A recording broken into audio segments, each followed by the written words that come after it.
What's up, everybody? Guess who is back? Kids are back in school. Football's back being played. And the sports court is back in the studio. 100% full strength. We're both in the lineup, Greg, tonight, and I'm excited to be in here. For everybody who it may be new, everybody join us. I'm Eddie Cox alongside my broadcast partner, good friend, and co-host Gregory Beatty, a.k.a. GB. What's GB up, in Eddie? the building, man. Hey, What's up, man? how do you feel, real quick? I know we're going to talk a lot of things, everything Houston. We're going to talk football. We're going to talk baseball. You know, the Astros are still riding high, but there are some questions being raised about their manager, Dusty Baker, especially after a tough loss last night. But I got to ask you, GB, how did it feel to turn on the TV? When was it the other night? When the Cowboys played and to see that star on the screen. We know you're crazy about the star. We know Yes, GB yes. loves his Cowboys. How did it feel to see them back in action? I know you didn't get any Dak Prescott. Right. You didn't get a lot of starters at all. Mike McCarthy chose not to play those guys. But how did it feel seeing them? And then just give me a little bit of a quick take overall. We'll definitely talk about it and dig in deeper later. Hey, well, I'll tell you this. It felt good to see them back in action, even though the starters were not playing. And I really wanted to see how they would come out, what kind of focus they would have. And I was thoroughly disappointed. I mean, come on, man. Mike McCarthy, now this is something that he should have addressed in the offseason. He said that was going to be something that they addressed, was the discipline aspect. Led the league in penalties last year. And they went into the preseason game, Eddie Cox, of course, playing without their starters. And that's even more telling that the backups committed that many penalties as well. What was it, 17 penalties? 9 penalties for 65 yards in the first half, Eddie. 17 penalties accepted overall for 129 yards. I mean, penalties such as taunting, Dante Fowler, roughing the passer, offsides. I mean, penalties when the ball is not even in play. I mean, that just cannot happen. And what does that tell you? If the backups, it shows me, now that's a reflection of the head coach right there. And Mike McCarthy, we know he's on the hot seat this year because, hey, you have Sean Payton, who's sitting out there waiting to be a Dallas Cowboy head coach. And you come out in the first game and your backups, if your backups, players who you would think would be that much more locked in because they're trying to earn a roster spot or trying to earn playing time, that just shows you that it's a trickle-down effect on what's going on over there. He's not holding these guys accountable. How can you come out in the first game and have that many penalties? You saw what happened last year, Eddie. You saw what happened in the game against San Francisco. Just totally killing themselves with penalties, more penalties, more penalties. And that wasn't a good sign right there. No, not at all. Look, it's the first preseason game. There's expected to be some kinks.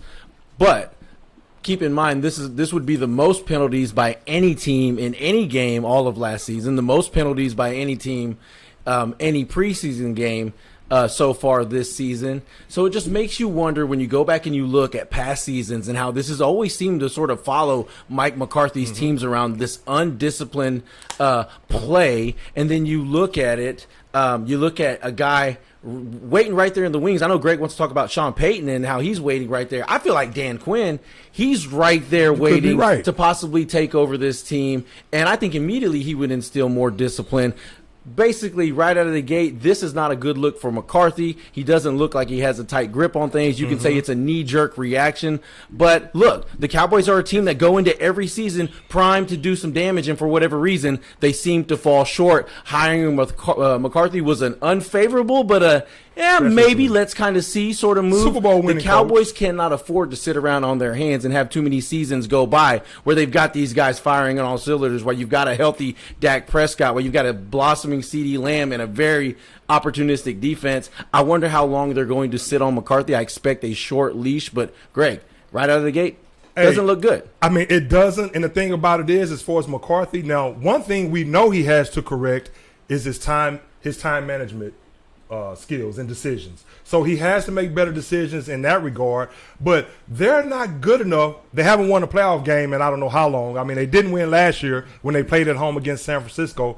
So the one thing, you cannot beat yourselves with penalties. You are not good enough. You're not the Kansas City Chiefs, or you're not the Los Angeles Rams, or you're not a team that's just high-powered, even though they had the best offense in the league last year. But what do they have to show for it? I mean, they have nothing to show for it. Did not even win a playoff game again. The playoff game that they actually played at home.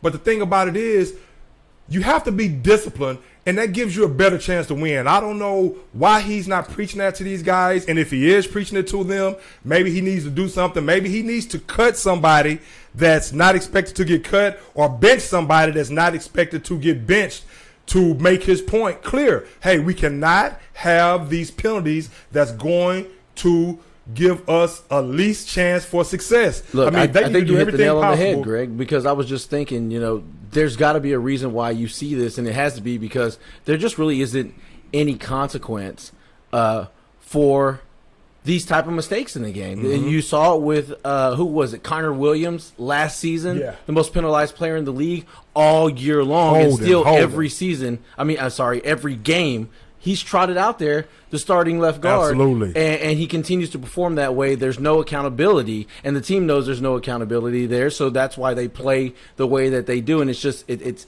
sad to see that sort of persona still lingering around this team. A team that very well, if they had the right leadership, could contend for a Super Bowl, especially with the budding star Micah Parsons on the defensive side of the football and some of the moves that they have made. Well, you know what? You check out Connor Williams, you put in, who's that young rookie lineman they drafted, Tyler Smith?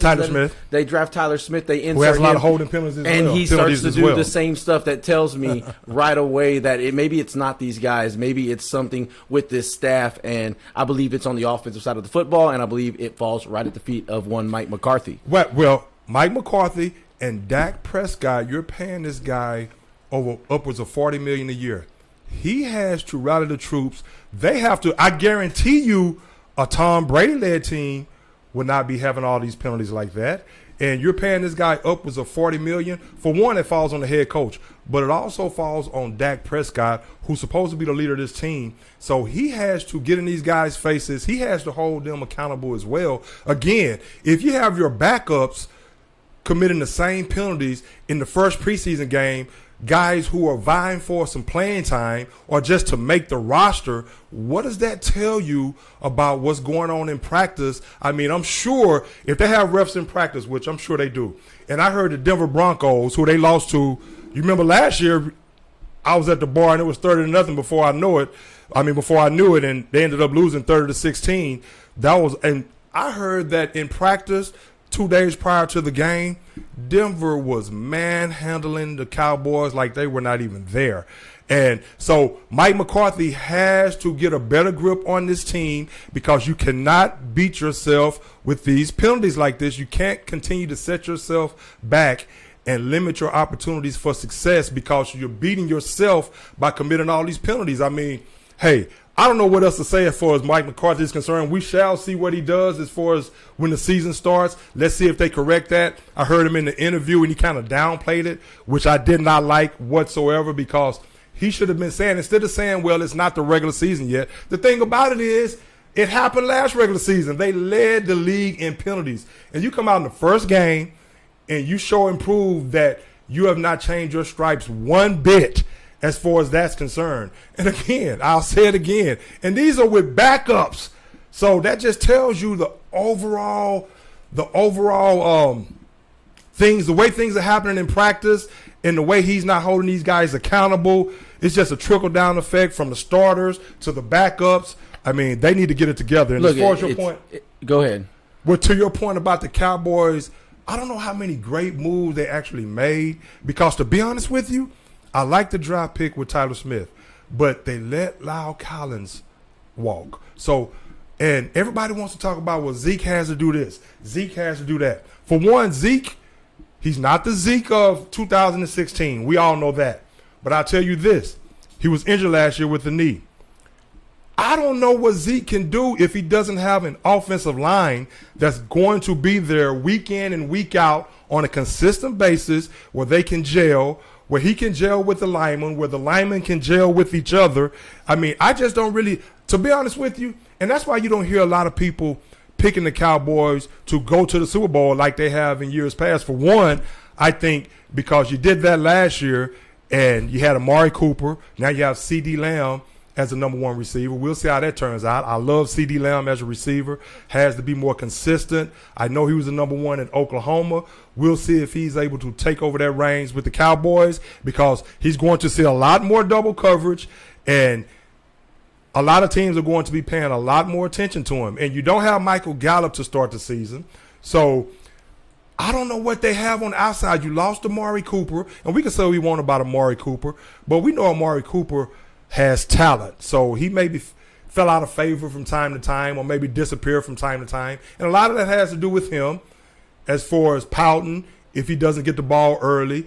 And also Kellen Moore, the offensive coordinator, and Mike McCarthy not getting him involved early and often, getting him engaged in the offense, and giving your offense the best chance to succeed. But I really don't know where the Cowboys is going as far as the offense is concerned. Now, I know Dak has to get better as far as reading coverages and this and that. You have to play Pollard more. But Michael Parsons, to your point, is a superstar. And you've heard me say it before they even drafted him. Michael Parsons, if Michael Parsons is there, you take Michael Parsons. But you lost Randy Gregory.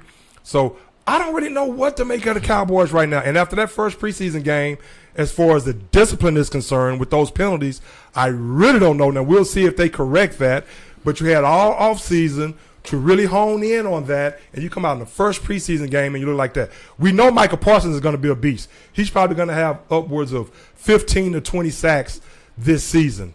But DeMarcus Lawrence is going to have to step up. He's going to have to be more consistent. You're going to have to be more stout on the defensive line. Trayvon Diggs is going to have another monster year. We'll see if Malik Hooker – now, Malik Hooker, the free safety, I don't even know if he's starting this year, but I know Jerry Jones likes him. I know when he came out of Ohio State, he was a big-time prospect, ball hawk, had Ed Reed-type skills as far as manning that free safety position and that range he had. So he'll be another year removed from that knee injury. He's had an Achilles, he's had a knee, but they're seeing something in practice from him. I thought he would break out last year, which he didn't. So he's another year removed now. So let's see if he could be the free safety, if he can be the free safety when Indianapolis drafted him with the first round pick, with their first round pick a few years ago. And if he could man that free safety spot, and if he could really, thank you, sir, and if he could really give them something on the back end of that defense, because the only real positive I see is Trayvon Diggs and Michael Parsons. I do not know what the make of the offensive line, so I don't know what you're going to get out of Zeke and Pollard, because I don't know what you're going to get out of the offensive line. I don't know what you're going to get out of the other receivers. So I am not picking the Cowboys as of right now. I'm being objective, and I don't care if that's my team or not. I don't see them getting nowhere near the Super Bowl until they show and prove that they're not going to beat themselves, and that CeeDee Lamb can be a number one receiver, and that Dak Prescott can take his skill set to another level, not only in the regular season, but in the postseason. And so, hey, man, the jury is still out on the Dallas Cowboys. I would hope it's still out. It's preseason week 1. And Yeah, let me see if I can. That's true. See if I can take all that in and hit all the points along the way. All right. Look, Mike McCarthy has a real problem whenever he acknowledged right off the bat. I read an article, and I want to give credit to who wrote it, but it's evading me at the moment.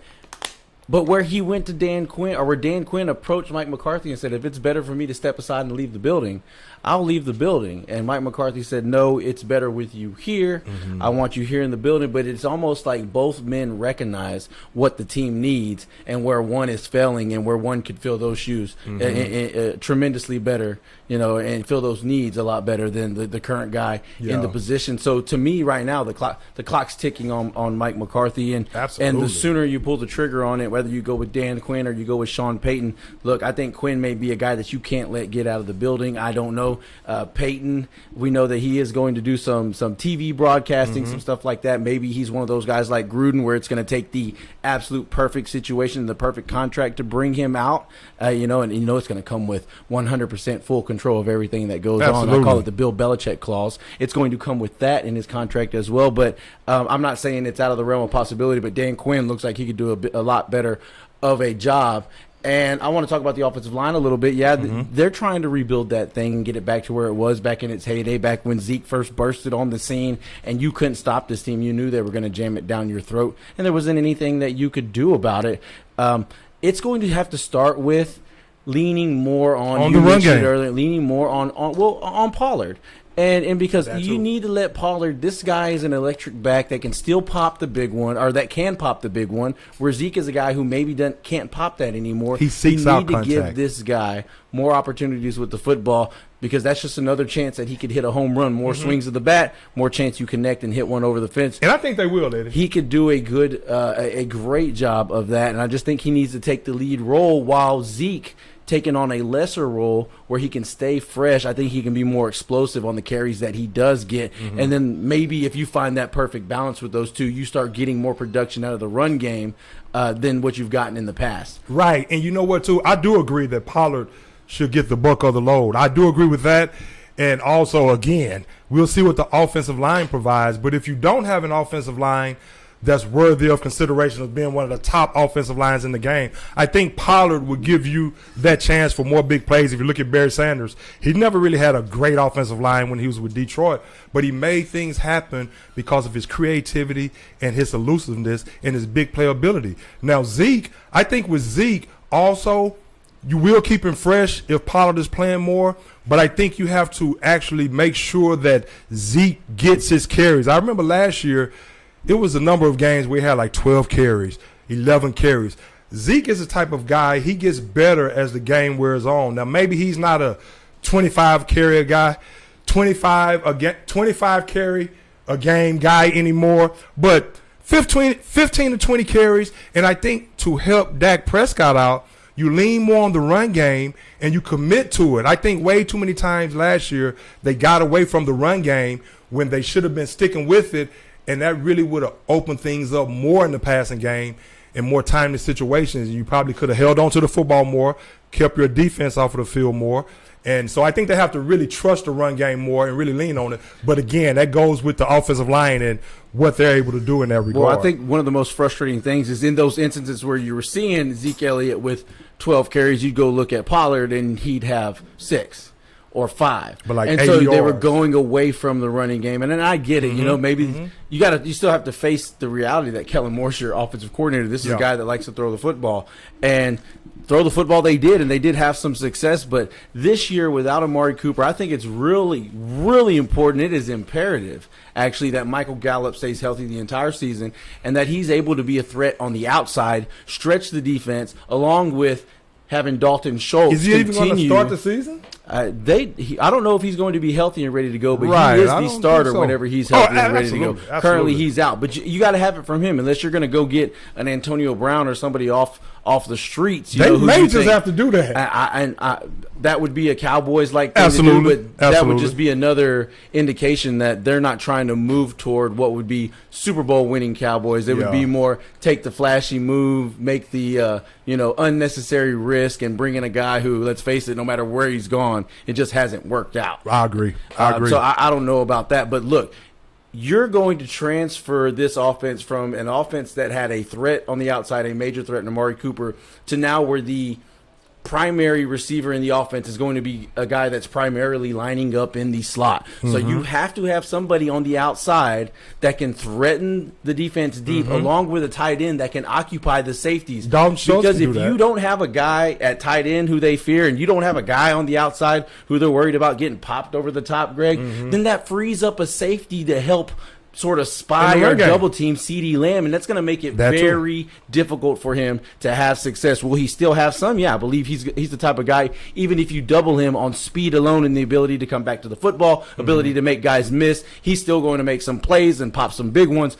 But if you don't have that schematically, have that threat over the top and that threat underneath with the tight end, it's going to be really tough sledding for one CeeDee Lamb. And so far, we're not sure if he's physically able to handle that demanding of a load where he's going to be taking a lot of hits across the middle, where they're keying in on him. Safety's able to have a beat on this guy and meet him in the middle on a crossing route. And those kind of hits, not every receiver is built to take those kind of hits. Could CeeDee Lamb be built to? We don't know yet. But that's a variable in this offense that they can eliminate if they can get those two threats that I previously spoke about. One at the tight end, which is already showing promise in Schultz. And then a guy you just need to stay healthy and be the guy you drafted him to be in Michael Gallup. And one thing about that, even if you don't have Michael Gallup to start the season, as far as that scheme is concerned, as far as opening things up, these guys are playing in the NFL. So I'm sure you have a guy on that team that could run. What you have to do as an offense coordinator, you have to keep the defense honest, and you have to make sure that you call plays that keeps the free safety honest, where he can't come down in the box and support the run game and really be heavy in the run game. You have to get him out of there with the threat of someone going deep. Even if you just use a person as a decoy, you can't tell me that these guys playing in the NFL, you don't have not one speedster on that team, a guy that can just take the top off of a defense. Now, whether or not he can catch it or not, that's a different story. But you have to utilize your talent, utilize the speed you have schematically to open things up for Dak Prescott and that run game and CeeDee Lamb, to your point. So we shall see what the Cowboys will do moving forward. I want to get your take on the Texans and a lot more NFL. And you listen to the Sports Court. I'm Greg. That's Eddie. The show where we keep it 100% of the time. Glad to have this guy back. It's football season, high school football, college football. Did you see? Speaking of college football, my Buckeyes, real quick, it's not really too much to add as far as college football right now, other than the usual suspects. I know the top 10 has come out. Bama, of course, being ranked number 1. My Buckeyes, number 2. All this is preseason. Georgia, last year's defending champs, number 3. Speaking of my Buckeyes, big blow yesterday in practice, losing Evan Pryor, who's the backup to Travion Henderson, but he was a high school All-American. And he's a damn good backup. Lost him to a knee injury. So, hey, next man up. Next man up. They're loaded with talent, but I was really looking forward to seeing Evan Pryor behind Travion Henderson getting some carries. Now he's lost for the season with that knee injury. So the next man up is going to have to be there to spell Travion Henderson every now and then, but we all know what the Buckeyes offense can do. Again, like I've said on a number of occasions, as far as the Buckeyes, what is the defense going to do? Are they going to stop giving up the big plays? Or are they going to be more stout at the defensive line? And so we shall see, but I know C.J. Stroud and Jackson Smith and Jigma, they're going to be ready to go. As far as Bama did some things. Now, Nick Saban talked a lot about that NIL and the transfer portal, but he's used that to his advantage. He got Eli Ricks from LSU. He's going to be starting in the secondary. He's a high school All-American. He also got a receiver from Georgia under the radar. Then he got a big-time running back, I think, from Georgia Tech under the radar to go along with the talent that he's already assimilated. So Bama is going to be right back in the mix. Now, they lost Billingsley, the tight end, who I think is going to be a superstar. He's going to be down at UT playing with Quinn Ewers, so that gives Quinn Ewers a target. I think UT comes in ranked number 17, I think, or something like that. But again, Georgia 3, Clemson 4, the usual suspects. You know those teams are going to be great.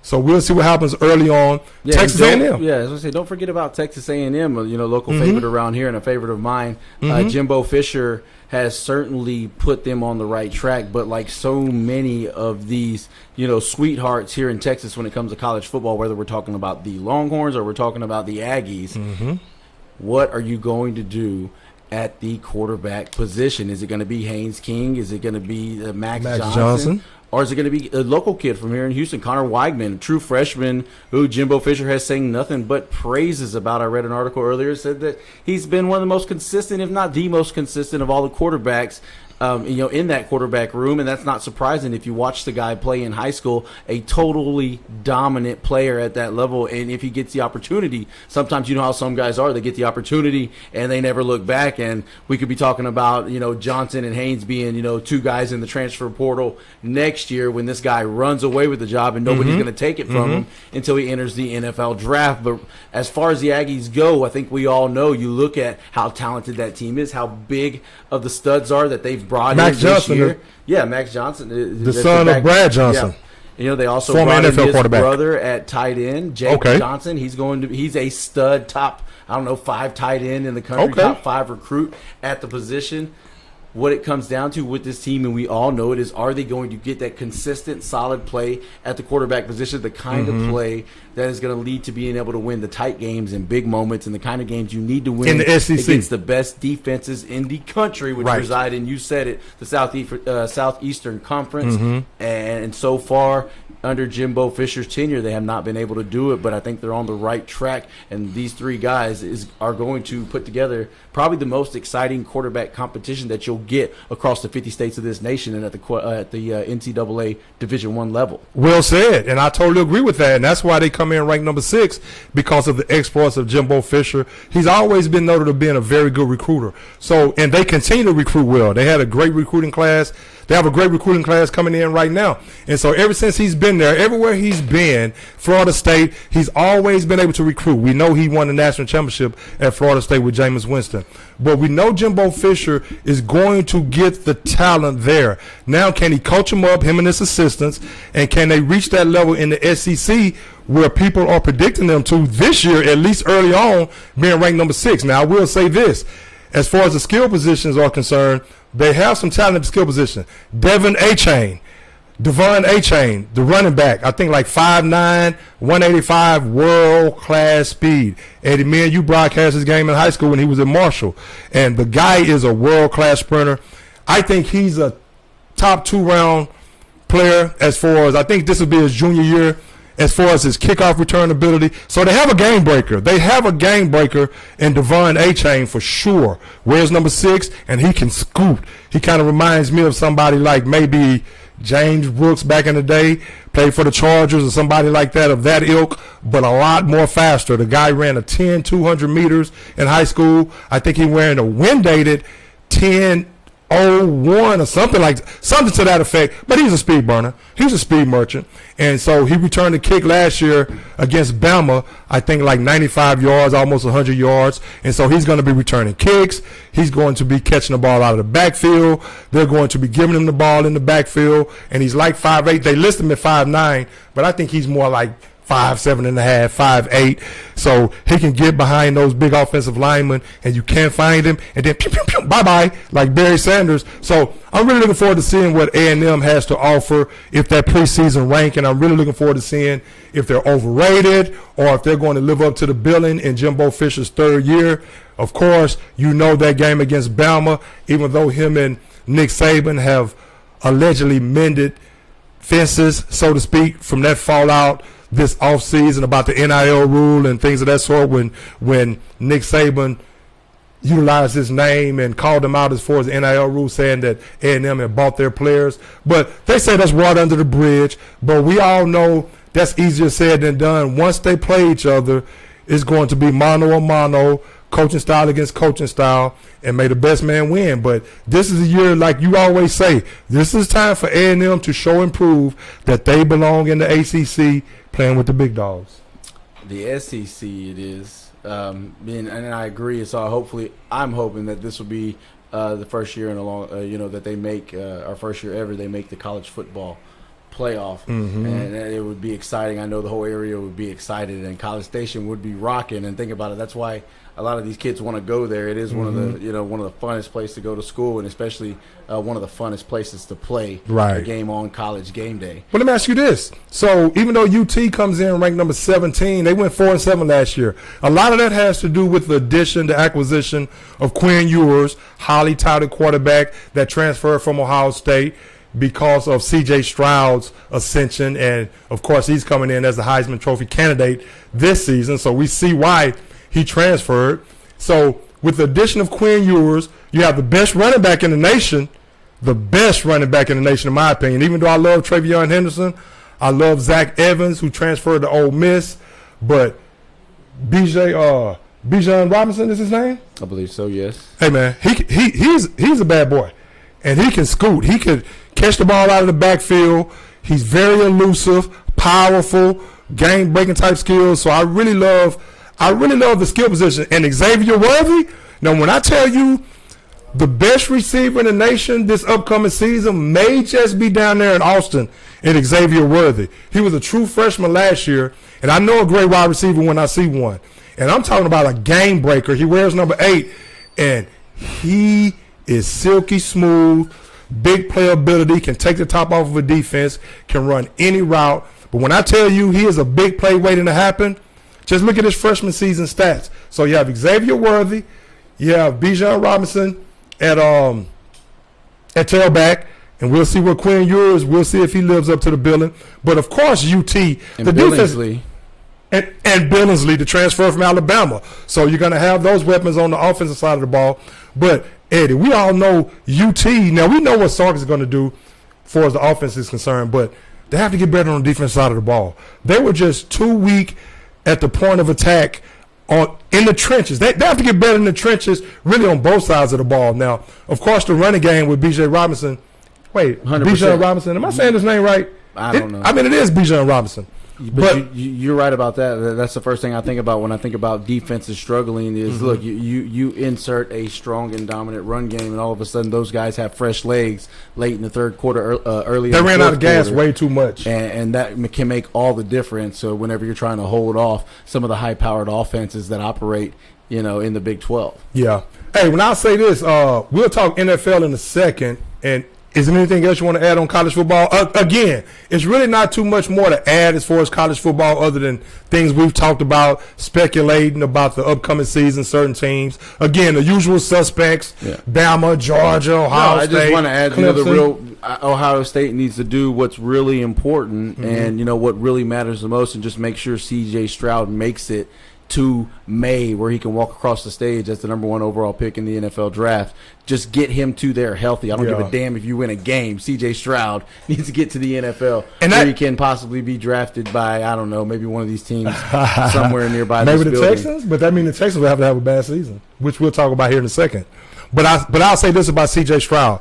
I think he's up for being the number 1 pick in the draft because of the weaponry that he has at Ohio State. He's going to have a big-time season if he stays healthy. So with that being said, he's never been noted as a running quarterback. He's more of a traditional stand in the pocket. But his running skills, his escapability, his maneuverability is very underrated. So he can move. So the offensive line, they have to get more physical. And so you have to lean on Travion Henderson. Again, big loss today with Evan Pryor as far as the backup running back, a high school All-American who was going to be a true sophomore, and he was probably going to get upwards of 1,000 yards himself. That's how special I think he is, but now he's down with a knee injury. So the offensive line, they can't do what they did against Michigan last year and come out there playing all soft and looking all weak and scared. They need to, they need to show and prove that Paris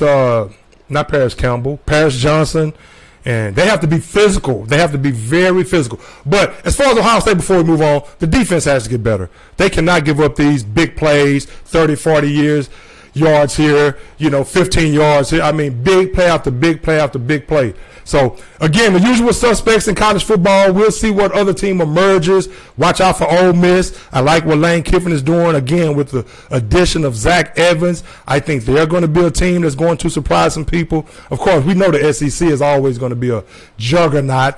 And everybody's going to have their eye on Texas and see if Coach Sark can demand the discipline that these players have to display and have to live with and live by for that team in Austin to be successful, because we know how those kids get treated around there. You are almost like a professional athlete, especially with these NIL deals for the offensive linemen and for several they're players basically semi-pros on the right now. roster.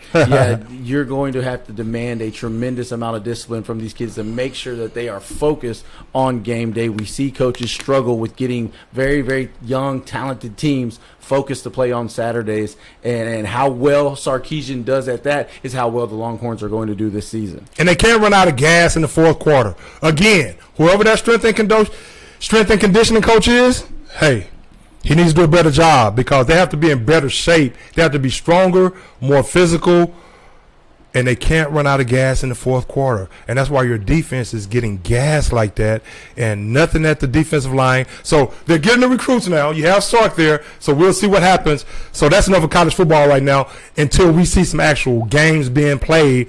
The Buckeyes open up with Notre Dame. Speaking of Notre Dame, they come in ranked number 5.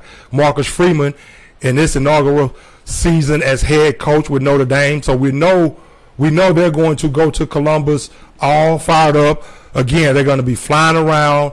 And so the Buckeyes have to be ready. I don't care if it's early in the season. You cannot take that L in Columbus, the first game of the season. You have to hit the ground running.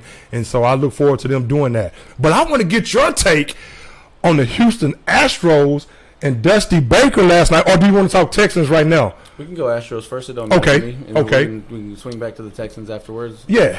What's up with the Astros last True night? sports court fashion, just bounce around like a basketball. I know, right? Hey, keep them on their toes. I got to be honest with you. If I had to give you my true assessment of a lot of the vitriol that I'm, seeing for Dusty Baker today, I just think it's a bunch of crap. Like I think it's really a lot being made about a guy who makes a decision based on his gut. We know the type of manager that Dusty Baker is. Okay, and we know he's in charge of every decision that's going to be made based on whoever's going to be pitching, hitting in whatever situations and whatnot. Now look, there are some instances where I think the things that he decides to do are a little strange. Like sometimes he may be a little lazy with the lineup. If you're going to take out one guy, just put in another guy right in the same spot. That that's something that Dusty may feel like he could play with a little bit during the during the regular season, but I don't expect to see stuff like that happening in the postseason. And look, as good as the Astros are, Dusty's bound to make some decisions that aren't going to work out. Now, look, let's face it. If Urquidy would have hung a curveball and they'd have smashed a 2-run home run off of him, I don't doubt we'd be hearing the same stuff if Dusty should have pulled Urquidy. What was he thinking leaving him in there that long? He was showing signs of already starting to throw, stuff that was up in the zone and starting to hang a little bit. Whenever you got a team that's as good as the Astros, and they've been back to the World Series a couple times. They haven't been able to win another one. Dusty Baker wasn't the manager for both of those. AJ Hinch was the manager for one. Right. You look for reasons to bitch. And it's I call it like I would equate it to what you get with the massholes in Boston with the Patriots and how good that team is every year, but every Sunday they got somebody to call in and bitch about something because they're spoiled. They want to see we can talk about them in a little while too. They want to see fans want to see perfection. The Astros lose a game, they want to see every single decision be the right move. And now look, I get it. Well, you know what? There's been stuff that's followed Dusty for his decision making all throughout his career. Going all the way back to his days back at Chicago. They still think about some of the decisions. Mark Pryor and Kerry Wood. I think that's why he made the decision yesterday. Not to cut you off, but I think now he's overreacting because he's been noted or he's been known to actually burn pitchers out. So I think he probably just. No, what I think it was is I think he wanted to give a guy in Montero an opportunity to sort of have a bounce back outing. His last outing he got knocked around a little bit. Give this guy an opportunity to come back there in a major situation where the starter's been lights out and come in there and in a difficult situation and get the team out of a jam and get them get them through to a win. And it didn't happen that way for Montero, but this is a guy who, if the Astros are going to be running this 6-man rotation, they're going to need to get good innings out of him. And if he's not pitching well right now and you got to throw his ass back out there and it costs you a game because you're trying to work him through a slump, then I'm all for it. I'm not going to jump down Dusty's throat because we look at this team and things very well could have fallen apart after the entire cheating scandal. Right.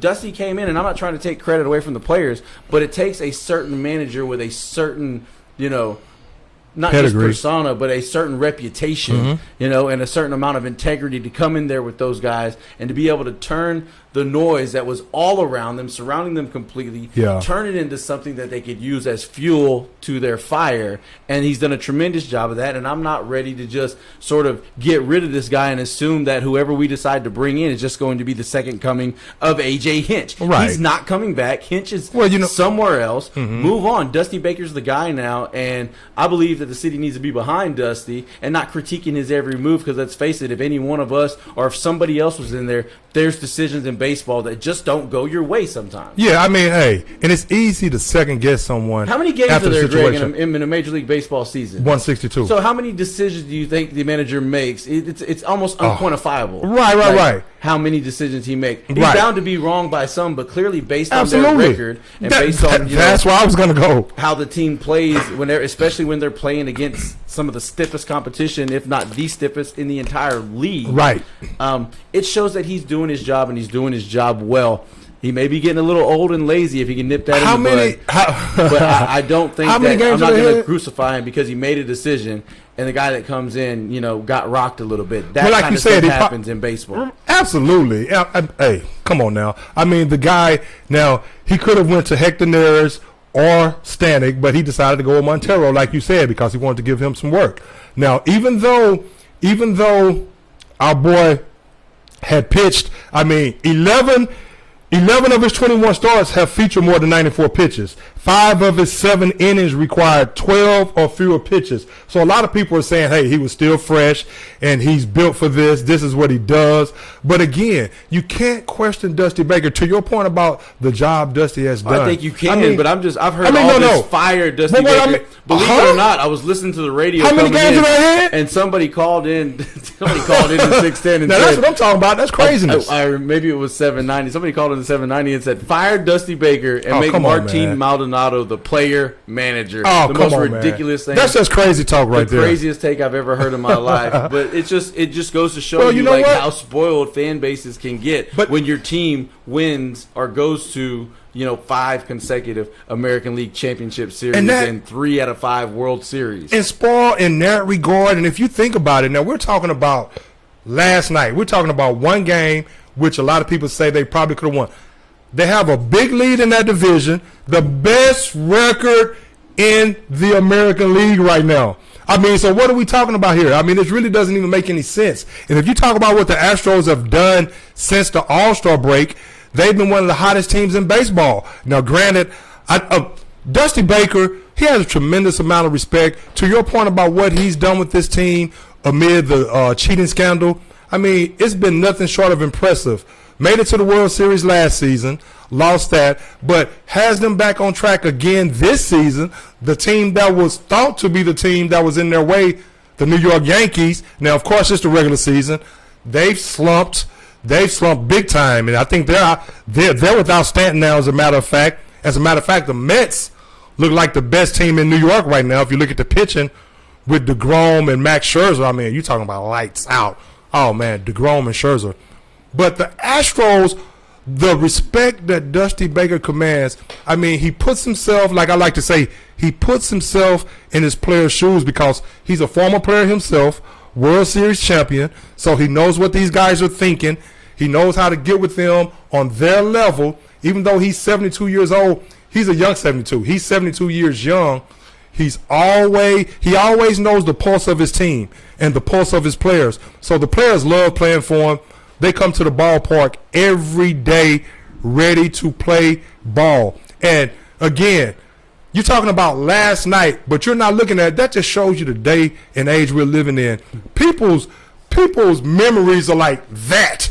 I mean, before last night, the Astros was noted as one of the hottest teams in baseball to go along with the Dodgers, who your hated Dodgers, I mean, they are unbelievable right now. So, But Greg, in the same breath, I'm going to defend Dusty Baker here like I did just now, but in the same breath, we can't ignore the elephant in the room when it comes to the newest Astro, fan. Trey Mancini. Yeah. Now, Dusty Baker has had this guy in the lineup at limited times, but it seems like every single time that he gets in the batter's box, he's producing hit after hit after hit. Great contact hitter. After bomb. Right. And the guy is just a tremendous hitter. Right. At what point you lost Brandon? You need that. You mentioned with Dusty Baker, guys love playing for him. A lot of reason why is because he's very loyal. Mm-hmm. At what point does Dusty set the loyalty aside and allow Trey Mancini to play in the field and sort of go with this heavy, handed, heavy stick lineup by having Kyle Tucker play center, right? And then choosing whether you want a Lidmus Diaz or one Yordan Alvarez playing in left field, and then Trey Mancini in right field. With the whichever guy is the odd man out being the designated hitter.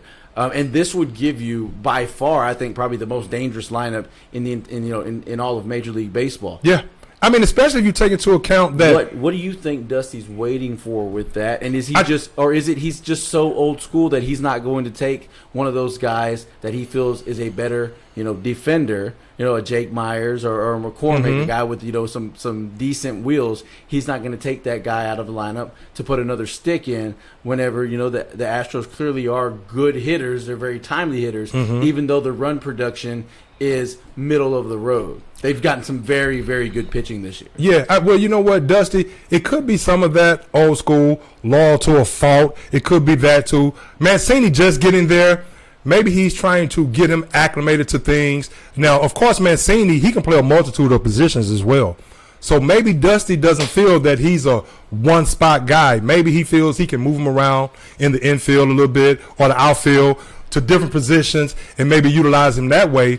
And whoever he feels gives them the best chance on defense, because we all know defense is very important. But again, like you said, you're taking out a big stick in the lineup as well. And you feel like defense is already. But Mancini is not that bad of a defensive player. But it's already being considered in this decision just by the sheer fact that he has not taken the place of Yuli Gurriel. Absolutely. At first base. At first base. And even though Yuli has, he's had some pep in his bat, a little bit lately.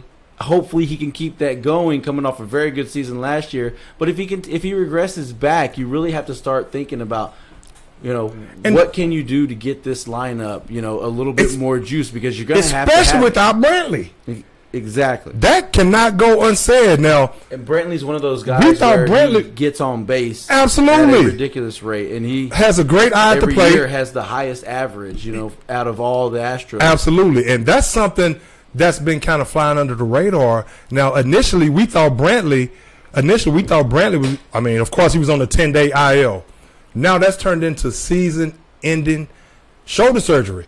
And that's a big loss in that lineup. Now, I like what Bregman has been doing as of late. And one thing the Astros have been doing as a team, they've been really gelling. Other than last night, a game they probably should have won. But that's one game. And so they're running away with that division. So tonight you have Verlander against Cease. That's one of the best pitching matchups ever. Verlander is a dog. Both of these guys have the lowest ERA in baseball. I think it's under 2 right now. And that is unheard of. I mean, those guys are dealing. But the Astros, they're gelling at the right time, second half of the season. But the loss of Michael Brantley, I think, is going to come up huge unless you get Mancini. If Mancini can continue to be the hitter that he's been and can show improve and be that missing bat that will incorporate him now that you don't have Brantley there, and you're probably not going to miss too much other than the fact that Brantley, like you said, as far as his average, as far as his propensity to get on base, just his eye at the plate, especially in the playoffs when you go against great pitchers, you're going to have to really have that plate discipline, and he definitely gives you that. And he's a contact hitter, so he's always going to put the ball in play. So the loss of Michael Brantley, I think, is huge. Now, we'll see how it plays out as the season wanes on. But Mancini, I agree that Mancini probably should man more of a everyday position in the field. And it's still something I don't think Dusty is totally what word am I looking for here? But like against? Yeah, well, yeah. That's the easiest word to say. Yeah. Well, I don't think he's totally against it. I just think it's something that he's probably contemplating right now. But again, I think he's letting Mancini get acclimated. And to your point too, it could be loyalty to a fault. So your question was, when will he actually go against that loyalty and insert Mancini? That remains to be seen. I mean, there's still a lot of time left in the season. You have the rest of August and September.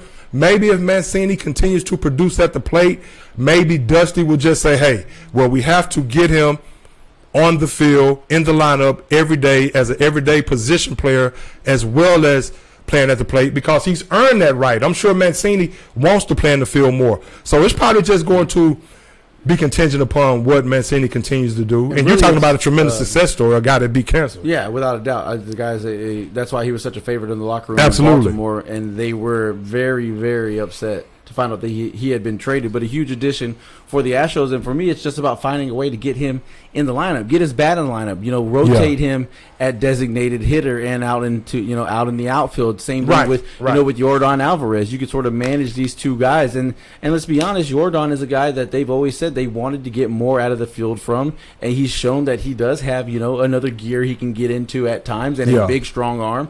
Yordan's got to play, and if you're going up against the guys in the American League that are going to be some of the, these are going to be some of the most stacked lineups there are in all of baseball. Mm-hmm. You need to have your best guys out there, especially when you're already taking hits in certain part of your lineup when you talk about Martin Maldonado and Yuli Gurriel. Absolutely. Absolutely. Hey, so having said all that, of course the Astros lost last night 4-2, and a lot of people, like we're talking about, question Dusty Baker. A lot of people are calling for his firing because of last night. A team that's running away with the division, best record in the American League. Fire him and hire Craig Biggio. hey. I like Craig. Maybe he should be on the staff at some point. Craig, but you don't. No, Dusty. Don't put the cart before the horse. No, man. Dusty is doing a great job right now. So we'll see. Hey, staying with baseball for a quick second before we get back to some NFL. Fernando Tatis. What the hell is he thinking? He is gone. He gone, like you say. And that is a huge blow for a team that went all out at the trade deadline to make sure that they were going to have the most firepower you could have in all of baseball in their lineup. They went and got a young stud in Juan Soto, and then they also added Josh Bell, very, very talented and very good in the batter's box, Josh Bell, and a guy who can give them a glove at first base.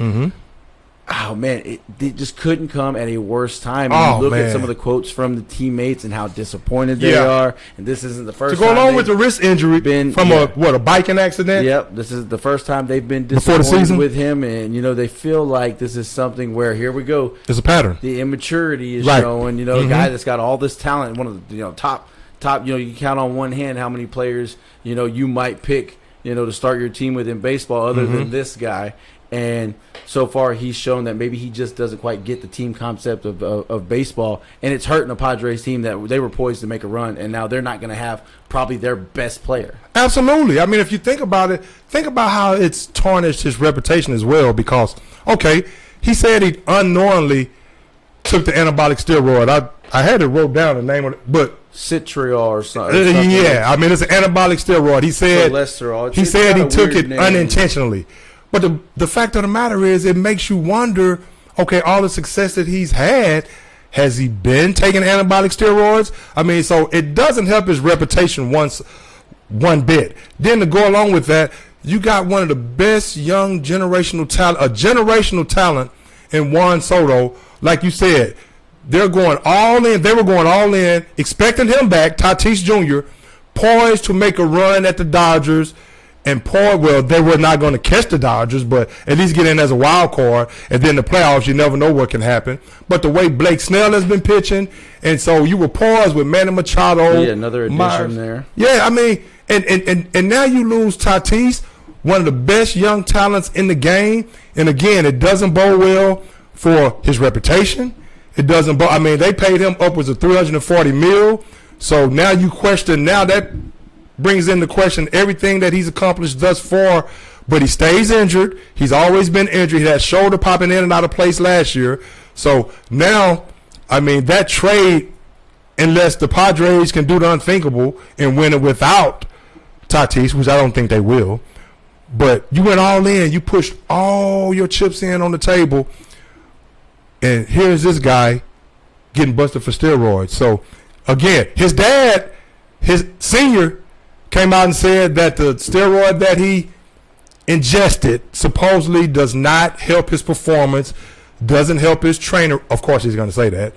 Doesn't supposed to help his training regimen or his recovery or make him stronger or anything like that. Is what it's called. Cluster-ball. Okay. So, that's not a good look for Tatis Jr. So he's suspended for 80 games. This isn't just outlawed in baseball. This is outlawed by the anti-doping agency. It's there it is. In the Olympics, it is outlawed by every major athletic organization or league around the world. So it's something that Tatis Jr. was well aware had no business in his body. And a lot of times, Greg, these tests are tricky. We hear what a guy tested positive for, but what they don't tell you is that from what I've heard, these tests don't always test directly for the drug because the players are so good at masking Right on. the drug itself that it tests for certain hormones in your body elevated levels of these hormonic chemicals that are indicative of somebody who's ingesting, steroids or some Something type illegal.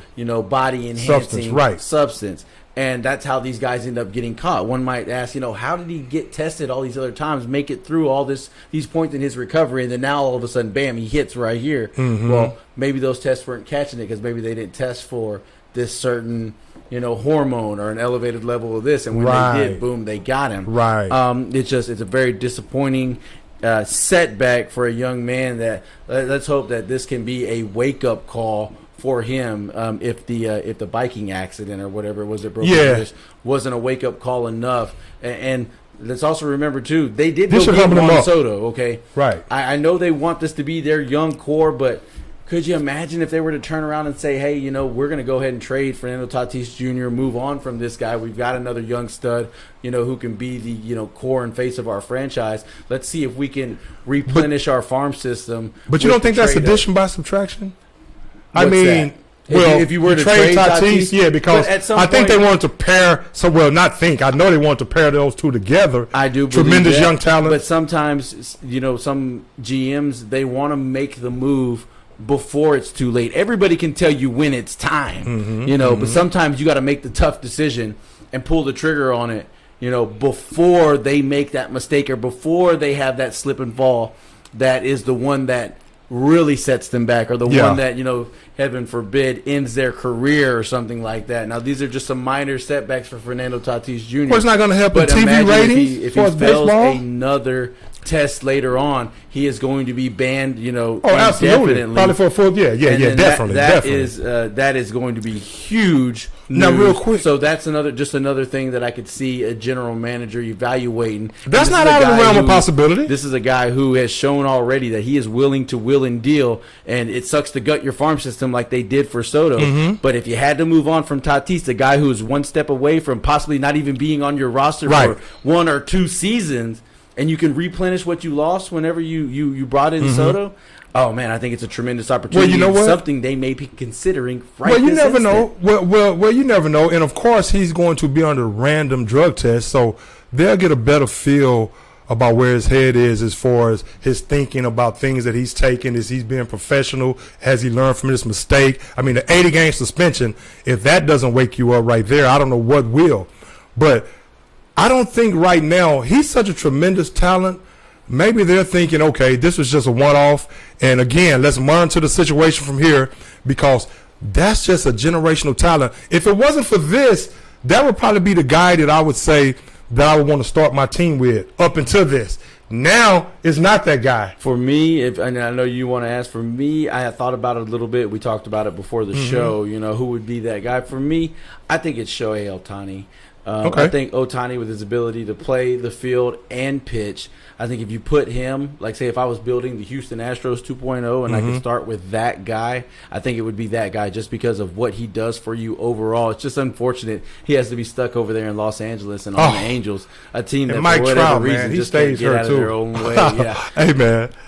Now before we move on from but Tatis, you know what? The guy that I would go with, other than Tatis, now I love Juan Soto as well, but I would have to go with Ronald Acuna Jr. Yeah, and he's a guy who 5'2" player, can do it all. I like what he's doing for the Braves right now. Of course, the Braves won the World Series last year, and they're red hot again as well. That was without it. It was without him. And that was without him. Because he's a guy. I think he's a top 3 position player in the game. Yeah, and hopefully he'll be healthy. Now, before we move on from Tatis, do you remember the guy Jonathan Papelbon? Yeah, do you remember that of picture? course. From the Boston Red Sox World Series champion. Did you see what he said about Tatis? What did he say? So he was on the Brad Foe Show podcast. Who's never missed his words, by the way. And absolutely not. Papelbon said that he would drill Tatis every chance he got if he was still pitching in the majors from here on out. He said, and I'm going to paraphrase a little bit, but the whole Tatis stuff enrages him. He worked his ass off so hard and so long. He did it the right way. To see something like that, it hurts him. That's what I say. It so tarnishes his reputation bad. as far as. Let me ask you this: He looked at as a cheater. Papelbon out of line, or do you feel like he has earned the right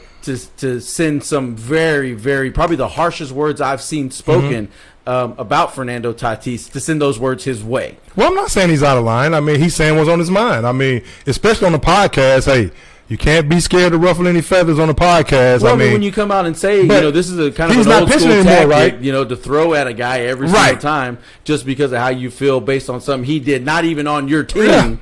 Yeah. Well, at least he's being honest. I don't think he's out of line at all. Okay, well, yeah, that's. I don't think he's out of line at all. I'm not going to say that I think he's out of line either. Now, if he was actually still in the league and started hitting a guy every single time, then he would probably get reprimanded for it. That would lead, right. Kind of, malice, absolutely, that would take place if that happened. But absolutely, man, I just thought it was an interesting take. I thought it was a little harsh, and it's easy for a guy who's not pitching anymore to say something like that. But it makes me wonder around the league if there are guys who feel like that, or if there are guys who say, "Hey, it's not my team. Kid made a mistake. I could really care less. I'll just keep an eye on whether or not the guy bounces back and basically pay attention to how that affects my team going forward." I think it could be a little bit of both. Maybe what you think about players around the league. Do they really have those type of strong feelings? I mean, we saw it here with the Astros. Well, of course, they won the World Series. This is one individual suspended for PEDs, and it's not like he's the first guy ever. Right. Well, I mean, if you listen to Papelbon, even though Papelbon has always been a guy that's popped his collar, so to speak, say what's on his mind, that's coming from a former pitcher.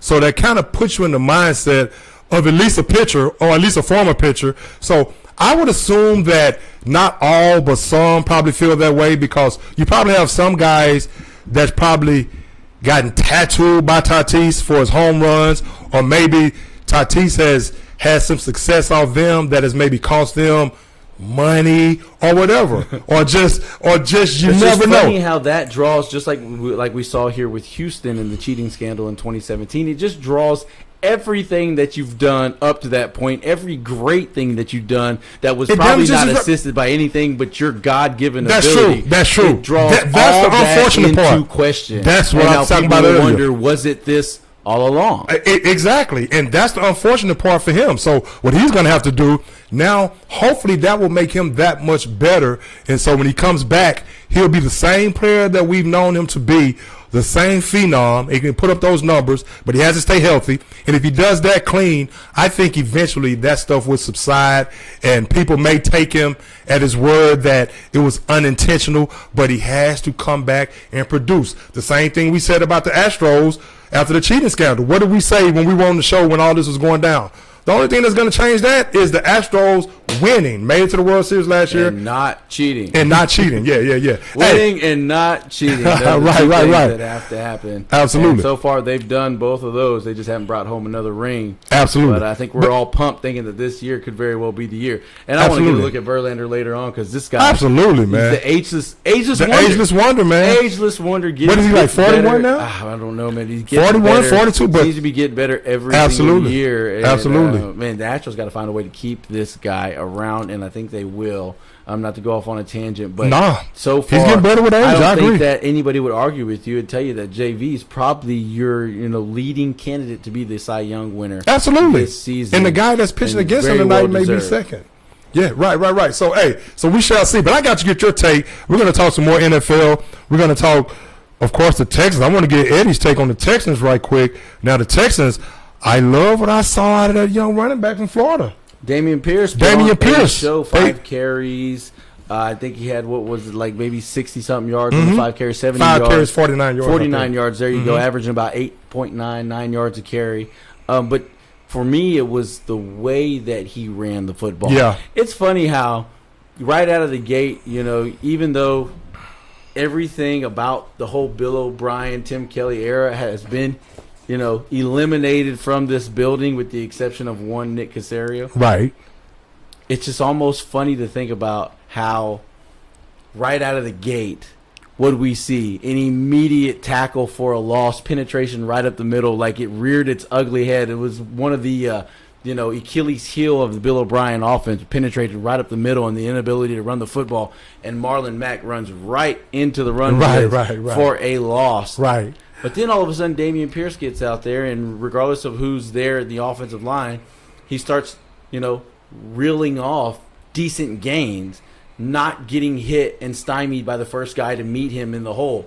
Finding a way to, listen to this, set up your blocks with the center, with the guard, and that way you can anticipate where the holes are going to be. I mean, it was like almost having flashbacks a little bit to how good Arian Foster was. I knew with that's his where you were ability, going, Arian Foster. with Right. his ability to use the See dead things leg and make things happen, and right. see the cutback lane.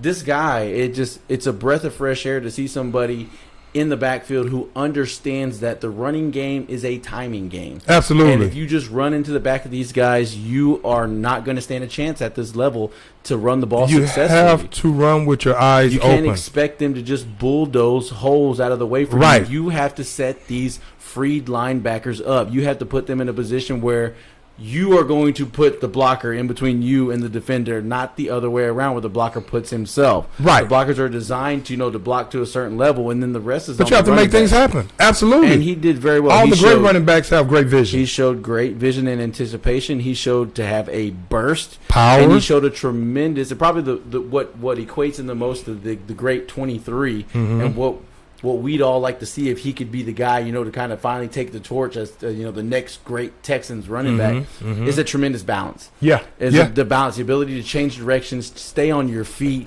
and then also what he has, what I never really saw out of 23 was he'll lower the shoulder and he'll drop the hammer. Yes, he will. And his center of gravity is so low. It was almost like watching Maurice Jones-Drew a little bit get low, lower the shoulder, though he's not as big. Man, he delivers a blow and he always falls forward. Right. He might take a hit, after a 3-yard gain, but he's going to fall forward for 4 more, and all of a sudden that turns into a 7-yard gain. These are the types of things we just talked about, how they opened the game right out of the gate. Davis Mills playing behind the sticks, getting a tackle for a loss. Then the next drive, it was a holding penalty. So we Yeah. never really got to see anything out of Mills. But then you look at when Dameon Pierce is in the game, and all of a sudden you've got a productive offense, an offense that can drive the ball down the field. And lo and behold, even with a quarterback that really is limited in what he can do, passing the football from the pocket, they were able to mount some scoring drives, and they were able to hit some shots down the field. With Jeff Driscoll, because I like what I saw from Driscoll. and because Dameon Pierce was doing so well.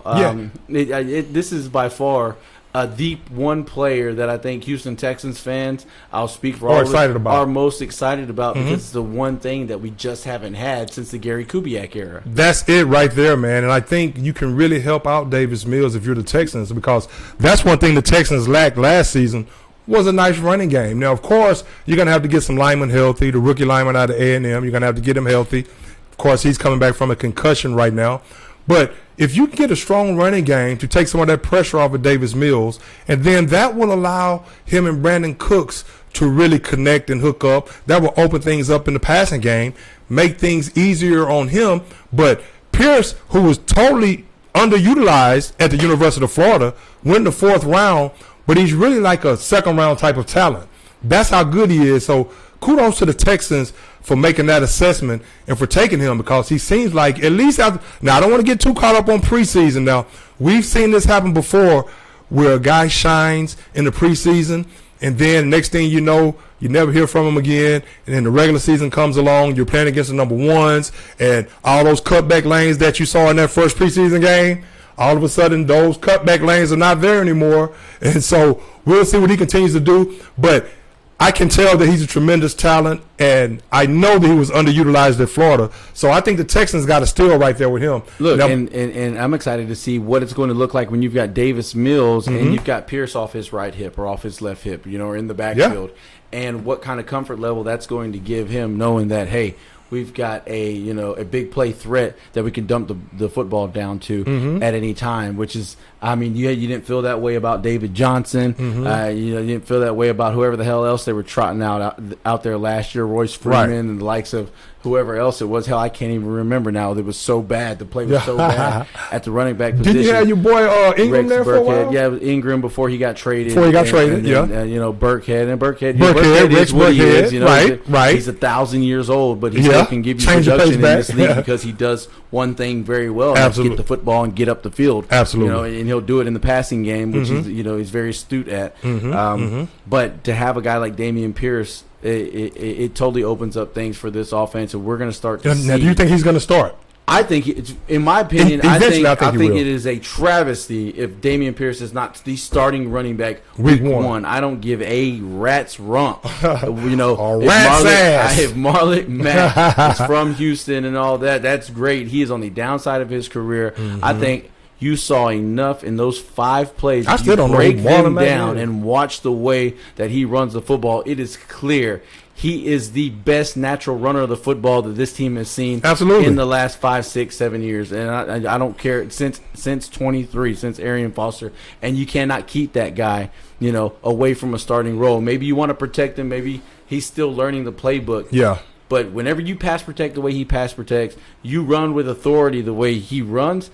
This is a guy who can wear down defenses, you know, just with his physicality. Yeah. And who's not going to be a guy who is going to allow you to tackle him behind the line of scrimmage. Just imagine. I think if it's Pierce in on that first play where Marlon Mack got stymied in the backfield, I Right. think Pierce would have sidestepped that or would have delivered It seems that way. a shoulder blow, and we would have seen at least a gain of some sort instead of having a second down and 12, which has been the you know, it's been the thing that the Texans have done repeatedly Yeah. over the past several years, is put themselves behind the sticks on first down, or on second down, I should say, because an inability to gain, you know, decent yardage running Yeah. the football up the middle. Hey, and you know, it's nothing irritates me more watching a running back that seems like they run with their eyes closed. It's like sometimes I can be watching. Now, of course, it's easy for me to sit there and watch from TV and say you missed a hole, but sometimes it's so obvious that it's a cutback lane right there. And like you're saying about Marlon Mack, they're just running to the back of the offensive lineman, not keeping their eyes open. Tunnel vision. Not keeping their tunnel vision, exactly. Not keeping their head on the swivel. But the great running back, that's when you know you have a great or a potentially great back, is when you see his vision and, like you said earlier, his balance. Once they have those traits, that vision and balance, say like a la Emmitt Smith, Barry Sanders, all the great ones have vision and balance. So, of course, I'm not putting Pierce in that category yet, but he's shown in that first game that he has those traits, that great vision and that balance. And he showed that at Florida as well, but Florida didn't utilize him right, in my opinion, and a lot of people's opinion. So, and speaking of running backs, Kareem Hunt, well, no. Before I go there, is Derek Stingley going to play this week? I don't expect to see Derek Stingley, and I'm glad you brought that up. I don't expect to see Stingley until week 1. So he's still I recovering think from they the want foot? to be 100% with his foot. Now, he's Okay. practicing, Right. but I just feel like they think he's the type of player that doesn't necessarily need that preseason action. Just go cover him. They can get him his reps Cover him. in a controlled environment while they bring that foot up to 100%, which it probably already is. They're just being extra careful, Absolutely. extra careful with Absolutely. this guy. And trust me, they're eager to see him out there, but I don't think you're going to see it until they walk on the field week 1. Now, one thing I do want to talk about is Jalen Petrie. He looks like an all-pro safety. I mean, just the way he Yes. patrols the line of scrimmage. We're He's going to get him able on the to- show. He's able to get, you know, force runs back up the inside. I think right out of the gate on the first series for the Saints, he forced the run back inside by just, instead of just engaging with Yeah. the block, he spun off the block and forced the run back inside. He's athletic. Limiting what could have been a big gain, Right. you know, to just a short, maybe 2 or 3 yard gain. And you watch the way he lays the wood, and you see the way he moves and the hips and everything. This is a guy, I mean, he's got Tyrann Mathieu plus 5 inches just written all over him, you know, and that's going to be an incredible asset. He's gonna for a start Lovie right away. Smith defense that has already shown in this preseason game, week 1. You want to talk about things that you look for, trends, you know, what we Yeah. saw with the Cowboys, you know, as Ed Werder said it, what he said, they were playing flag football again because of so many penalties. Yeah. Well, what we saw was a Texans defense that is designed to get tip balls all over the place, that practice on punching the ball out. Like I think there was multiple that's times good. I like we that. saw the ball come out on short runs in a scrum. Right. And the Texans are always having a nose for it, recovering. You know, one was a botched snap that they were able to recover, but just having a nose for the football and creating turnovers is something that the great Lovie Smith defense That's where I was that we've gonna go. seen over the years. Right. It was what they did first and foremost, and I think there are signs right out of the gate with preseason week 1 that the Texans are going to continue to do that. What they Hey. started on last year, they're going to take it up another notch, and then also they're going to get off after the quarterback better than they have any Yeah. year. They brought in a lot of athletic guys who are, you know, this is what they do, hand in the dirt, get after the quarterback kind of guys. You know, Derek Rivers flashed a little bit. He's 4th on the depth chart, but he was flashing, getting off the, getting out of his out of the blocks, as I like to call it, and getting at the quarterback. Kurt Henish is another one who flashed with a big sack. A quarterback on the outside, he hit him before the guy could throw the ball out of bounds. Depth at defensive line is something that the teams in the AFC that are good, it's what they have. You see them up in Baltimore, they have depth. At Buffalo, they've got tremendous depth. Kansas City, not as much depth, and we've seen them struggle at times whenever a guy goes down. Having depth at on the defensive line is something that I think the Texans are going to put a premium on, and they're hoping that they could hit with some of these young guys. If I was one Ross Blacklock, I would be looking over my shoulder, because guys like Okronkwo, however you say his name, that dude flashed. Derek Rivers flashed. Henish flashed, and there's no room for a guy who was drafted, maybe even overdrafted, to be resting on his laurels, and especially when he hasn't produced at the level he's been expected to produce, especially whenever you're tied to the trade that sent one DeAndre Hopkins packing and out of Houston. Absolutely. Hey, we all know Lovie Smith's track record, and that's one thing I always like to see in a defensive-minded coach, is your defense going to create turnovers, and not only create turnovers, but at least attempt to create turnovers. I know that's, I know you say, well, everybody should be attempting to create turnovers, but stripping at the ball. I'm talking about swarming around the football, swarming to the football. But once you can do that, that gives you a chance. Obviously, that gives your team a better chance to win. So, like you said, in that first preseason game, the defense seemed like that's something that they're going to be good at this year, as at least trying to create turnovers. Now, again, it's preseason, and we all know the Texans, they were devoid of talent. So they've replenished some of that talent, like you said, but it's going to really take the regular season to really show if that talent is really there. And I know guys like Derek Stingley, again, like we're talking about Derek Stingley, Jalen Petrie, like you're talking about. He's going to come in and start right away. You lost Justin Reed, who I think is one of the best safeties in the game. I thought Kansas City got a steal right there. And they say he's clowning in practice too. So that's a steal for Kansas City. But Jalen Petrie, like you said, he makes that sting a lot less. Yeah, right. And especially seeing where I think there's going to be an added aspect to his game that maybe Reed didn't have. Don't get me wrong, Justin Reed, tremendous athlete, tremendous safety, bright guy. Drafted in the 3rd round, I slipped a little bit further. There was no way. More of a dual type. Absolutely, there's no way Petrie was going to fall any further than he did. And I feel like there's things that he can do in coverage that Reed might have struggled with. Reed definitely played the free safety aspect of it really well. Kind of a ball hawk. And if he could get a beat on a running back, he can definitely stymie a run. But I think as a whole, I think Petrie's overall going to be the better player. And he's going to be great. I think he has a gear that Reed didn't necessarily have. I remember when his dad told me right when he was going to Baylor, he said, hey, man, my son going to Baylor. Watch out for him. And now look at him. He's going to be starting free safety for the Houston Texans, and we will get him on the show here during the season.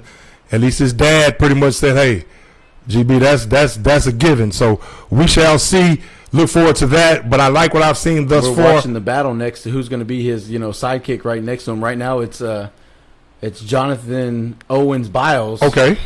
Because he's the boyfriend of Simone Biles. Yeah, right. But hey, this is a guy, look, pretty much I saw some flashes last season. Pretty much Houston homegrown, man. Yeah. Coming up off the practice squad. If you could get, starter-like quality, plays and minutes out of this guy, I mean, that is a huge plus for the Houston Texans. I mean, they need some homegrown talent. Yeah. Some of these later round guys to hit, like Pierce, like Roy Lopez, and especially the undrafted guys like one Jonathan Owens. Real quick before we move on, the guy who impressed me, or who may have been a bubble guy, and now I'm like, you got to find a spot and make sure that this guy is on your roster. He may already be in the form of a kick returner, but that's Tremont Smith.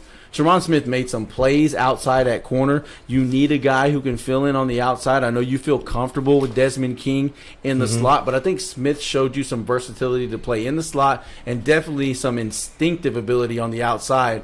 especially in the red zone, is he was able to get his hands on a couple footballs and stop some would-be touchdowns. Tremon Smith showing that maybe he's not just a special teams guy and could be one of those guys to step up and take that next step here in his second year with the Houston Texans. I like what he did on Friday a whole lot, or on Saturday, I should say. But the Texans definitely have the Rams coming up this week. And again, it's preseason, but so far, so good as far as the upside of the Texans, at least improving on last season. But again, it's preseason.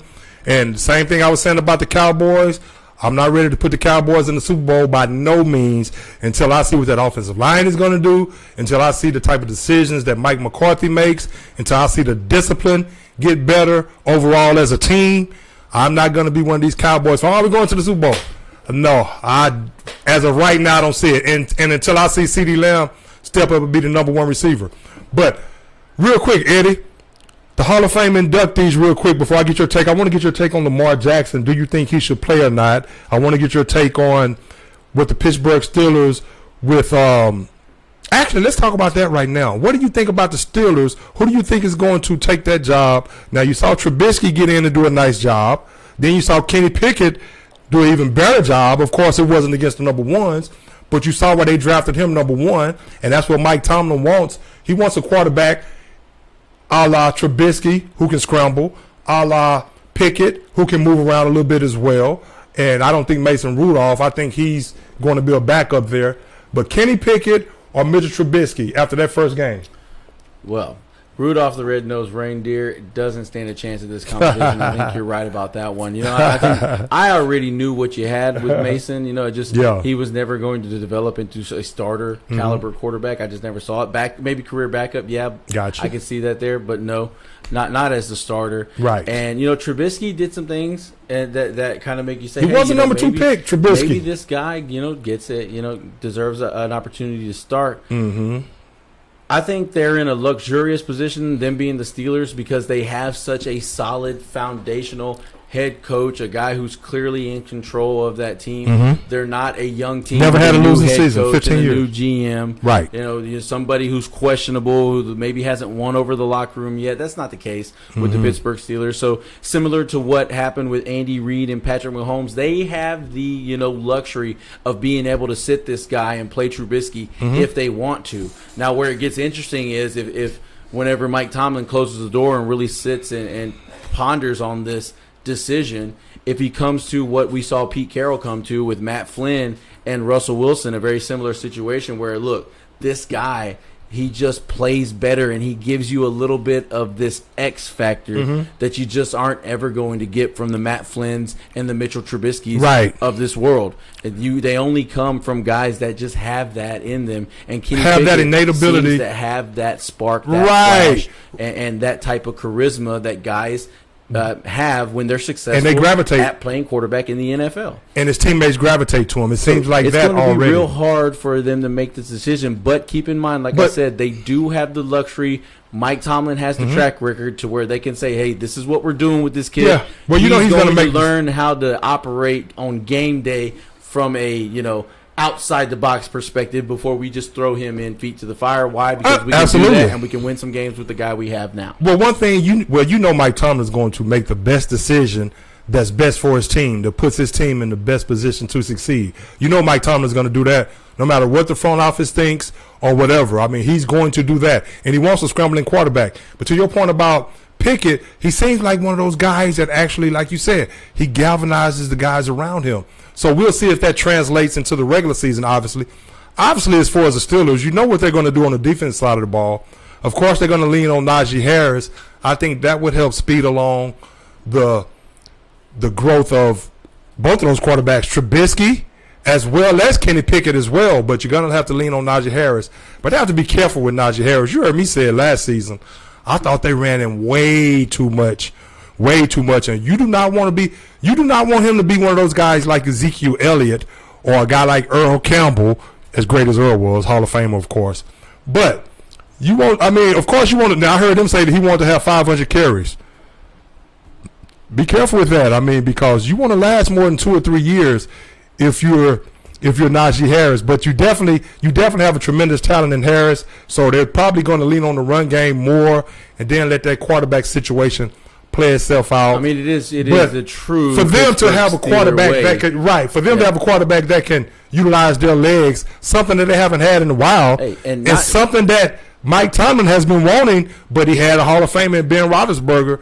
Now he's going to be able to have that dual threat type quarterback. And Najee Harris, I mean, there could just So to be speak. real legitimate evidence there that he is a guy that is like one of these Derrick Henry types that just he can handle and shoulder a big load, and they're going to lean on him because I Okay. mean, what wins in the NFL? Big, I think he's a solid, tough cookie for sure. punishing, running. You know, Yeah. I mean, look, we've seen But too the many of Titans. those hits, though. We've seen the Titans ride What the Henry NFL about stand as for? hard Not as you for can long? ride him. There's only one other back in the entire league that I even think about, comes close to Henry. We talk about size, speed, and durability, and that's one Najee Harris, his former teammate at Alabama. Yeah, hey, he's a tremendous talent.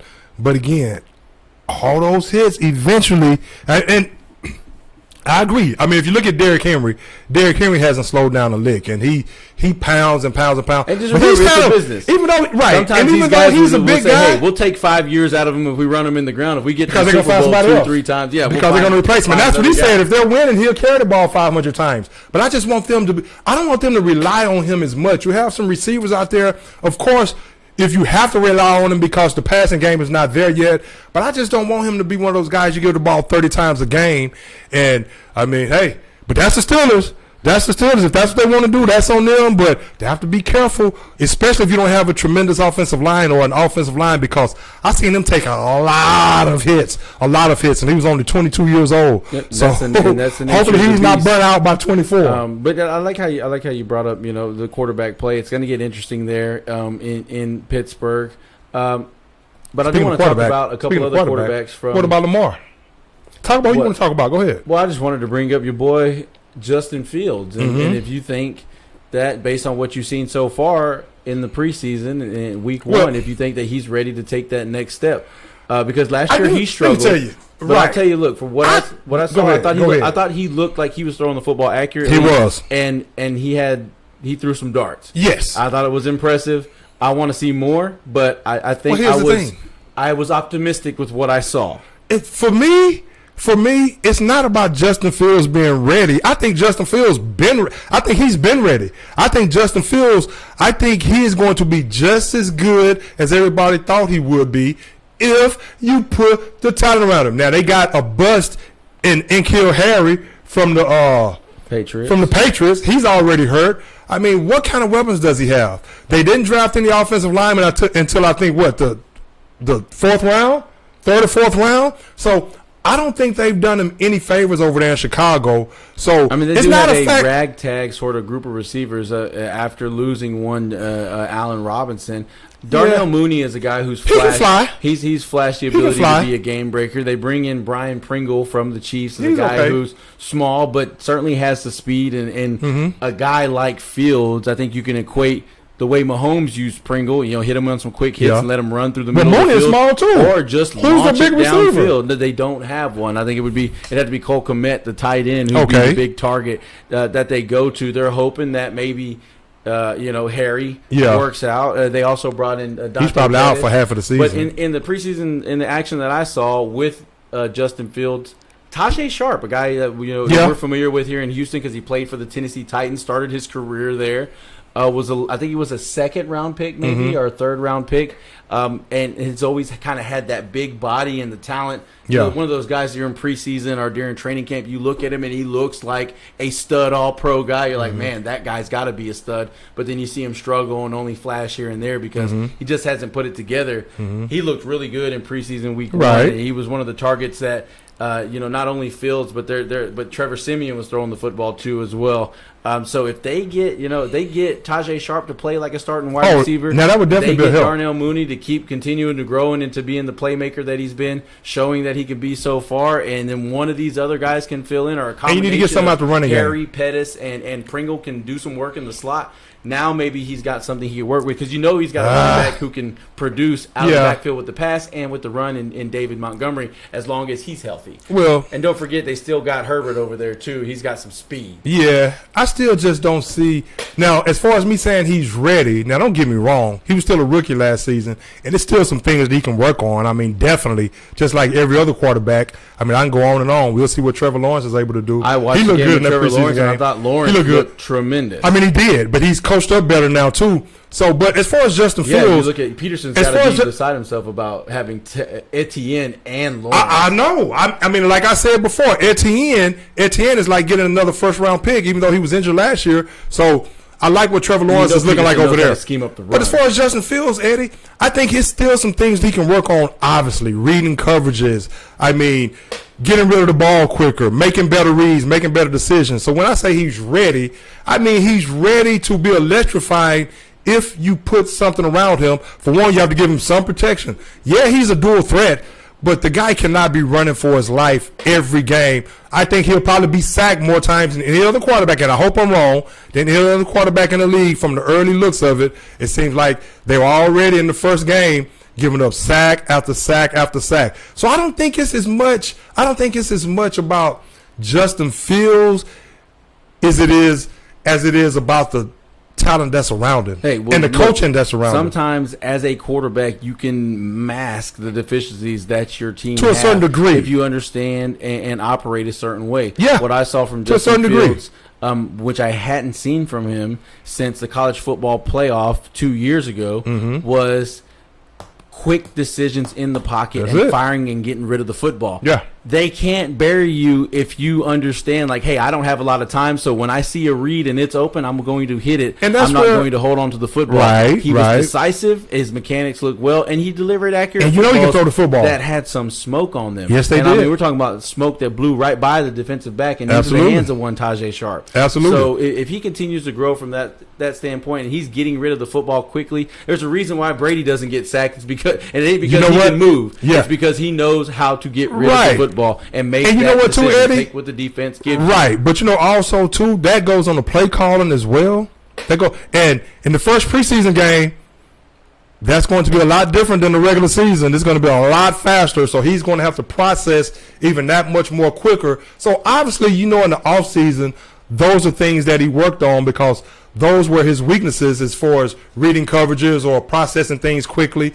At least allegedly, those were his weaknesses. So I'm sure those are things that he worked on. But, of course, in the regular season, things are going to be that much more faster. So we're really going to see how much he actually worked on that. Eddie, and also it comes with being in the offense for an extra year. So you're able to process things because the game is slowing down because you understand where people are going to be. Right. You understand reads. You understand where this defender is coming from. Yeah. You understand blitzes. And so he's understanding things more. Right. Again, one preseason game, but I just think in his second year, he should take that next step as being more of a cerebral quarterback. What the concepts and what you're trying to do in an NFL offense. Now, even though, last year, it was, I'm drawing a blank, Matt Nagy's offense, and this year it's going to be Jake Getsy's offense. I don't doubt that they're doing things to simplify stuff for Justin Fields. That way he doesn't have to think so much. Because, that's a very complex offense that Nagy was trying to be Andy Reid 2.0. Not everybody needs that, and especially if you're not Andy Reid teaching Andy Reid's offense, it would leave reason to believe like you're not as good of a teacher at it as he is. Right on. So you put Fields in Kansas City, he probably can run that offense just fine, but Nagy did a poor job of getting him prepared to run it in Chicago. I think Getsy's going to, say, hey, look, let's just go back to what you did really well. That's right. Similar to what Bill O'Brien did. And get him out the pocket, with too. Deshaun Watson. You can't take sacks if you're scrambling. Not so much scrambling, rolling out. You need to roll them out more. But what Bill O'Brien did with Watson? He just went and incorporated his Clemson playbook into their Houston Texans playbook. That way he'd have several plays where he knew Deshaun felt comfortable. And that's a lot of it was I don't rollouts. doubt Getsy is doing here with Justin Fields, and it showed. So hopefully big things to come for Justin Fields. I was real high on this guy coming out of the draft, disappointed with the performance last season. But hey, I'm a firm believer that it's because they had a head coach who just had a little bit too much on his plate. I don't think he was put in a great position to succeed last year. Matt Eberflus being a defensive-minded guy and giving an offensive coordinator the reins of the offense, so he doesn't have to worry about that side of the football at all. I think that is going to free up the entire operation that the Bears have going on the sidelines on Sundays. Hey, well, I hope so. But again, it's going to depend on the coaching and the talent around him, and so we shall see. But I think Justin Fields is going to be just fine.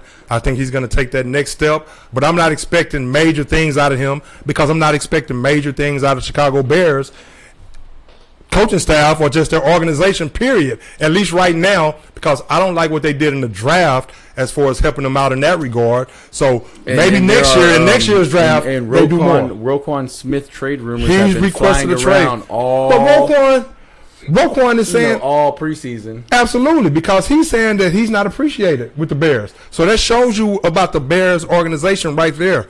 We're talking about a guy who is the leader of that defense, who is the middle linebacker, and now you already have him. You already have him where he's unhappy, and so now you have Roquan Smith, who's a guy who really lets his play do the talking. Even when he was at Georgia, he let his play do the talking. Now you have him speaking out, so that shows you the direction. I don't think he sees I don't think he sees any positivity in the direction that the Chicago Bears franchise is going. And again, he feels underappreciated right there. So that shows you right there about the Chicago Bears organization. I mean, not to mention last season, and I wasn't crazy about the draft, but Roquan Smith, that's somebody you do not want to lose because not only is he a great middle linebacker, very good to great middle linebacker, but he's also a leader of your team, and he can get these guys. He's a great leader. He's a great leader, and that's something on a young team with a young quarterback. You want a defense that can help Justin Fields out. Yeah. The defense was overrated a couple of years ago, and so they need a defense that can help Justin Fields out as well. To be fair, they've got a guy as their head coach in Matt Eberflus who has had a defense that is at or near the top of the league every year. They've got middle linebacker production where they turn one Darius Leonard into a two-time All-Pro right out of the gate in his career. So I trust Matt Eberflus. I'm not so sure Roquan just isn't real resistant to the change here and maybe what they're demanding of him. Because to me, I think, if you look at it, Eberflus was one of the most sought out, soon-to-be head coaches in the entire offseason. You felt like it's a good hire. You felt like it's the direction they needed to go after stumbling through the Nagy era. So it's disappointing that the guy who is the leader of this entire defense and somebody who should be the right-hand man of the defensive minded head coach and Matt Eberflus isn't buying in. So sometimes if you're not willing to buy in, you got to buy out. Maybe they find a trade partner for him. But Eberflus is smart enough and he's been in this business long enough to know that you don't make decisions, on a whim. You don't let the initial reaction from whether it be from a executive or from a player, you don't let those initial reactions dictate what you do. Absolutely. You let the entire preseason play itself out. You continue to communicate. You want to talk about KD? And express interest in a player staying with your program. And then when you get to a point where you either have to, make or break, you decide which one you're going to do in that moment. And so far they're handling it the way I expected they would. And it would be, it would be very, very good for the Bears, obviously, if he were to go ahead and buy in and stick it out and just see what a Matt Eberflus defense has to offer in Chicago. Well, he's probably not going to have a choice up to this point. And I think with his character, from what I've heard about his character, I'm sure that's what he'll do because he's a very competitive guy. And so I'm sure as the time progresses and he's probably doing things behind closed doors as far as trying to work things out. But I'm sure he's going to play ball because he's not going to go out there half-stepping. And just his character alone, I think Roquan Smith, he's not going to give you anything but the best for the Chicago Bears. If he's on the field, he's going to play at a high level. If he's under contract, I think he's going to honor that contract. And I agree that you can't always acquiesce to what the players want. I mean, we could talk about KD for a second before we leave here. But what's your take on Lamar Jackson? Should he play or should he not? It's so many teams. It's so many teams that we can talk about in so many situations. I mean, you have J.K. Dobbins coming back for the Ravens right now. Then just let me go through a few things because, it's still preseason. So everything that we'll be talking about is pretty much speculation. The first preseason game, there's a lot of starters that didn't play. I mean, we can go team by team in every division. I mean, you want to know who's going to start between Baker Mayfield and Sam Darnold. I think Baker Mayfield will probably end up starting, I think, because they're just going to feel that he gives them the best chance to win. I don't think they're crazy about Sam Darnold. They gave him his shot last season. I think Baker is going to take that position. But and we shall see what he does. I mean, he has to prove that he's up for the task. But it's really not too much else. I mean, is there any other teams you want to talk about? No, not at the moment. We're already up at 8 o'clock, up against 8 o'clock. And yeah, I want to catch some of JV. No, we're gonna definitely get out of here. But let me get your. Oh, but let me say this real quick. I want to congratulate some of these Hall of Fame inductees: Leroy Butler, Sam Mills, posthumously inducted. Very well deserved, very inspirational. I mean, Leroy Butler created the Lambeau Leap, 4-time All-Pro, 4-time Pro Bowler, Super Bowl, and member of the NFL's All-Decade team. Sam Mills, we know how inspirational he was, and 5'9", undrafted. Look what he was able to do. Richard Seymour, seven Pro Bowls, 3-time All-Pro, Super Bowl champ. Art McNally, Tony Baselli, who I'm sure you know, with the Texans. Brian Young, what a great job he did. 4-time Pro Bowler, 1-time All-Pro. You're talking about a speech from the heart. I mean, that dude, his speech was very, very moving. And it included an emotional moment about his late son, Kobe, who died of cancer at the age of 15 in 2016. Dick Vermeil, of course.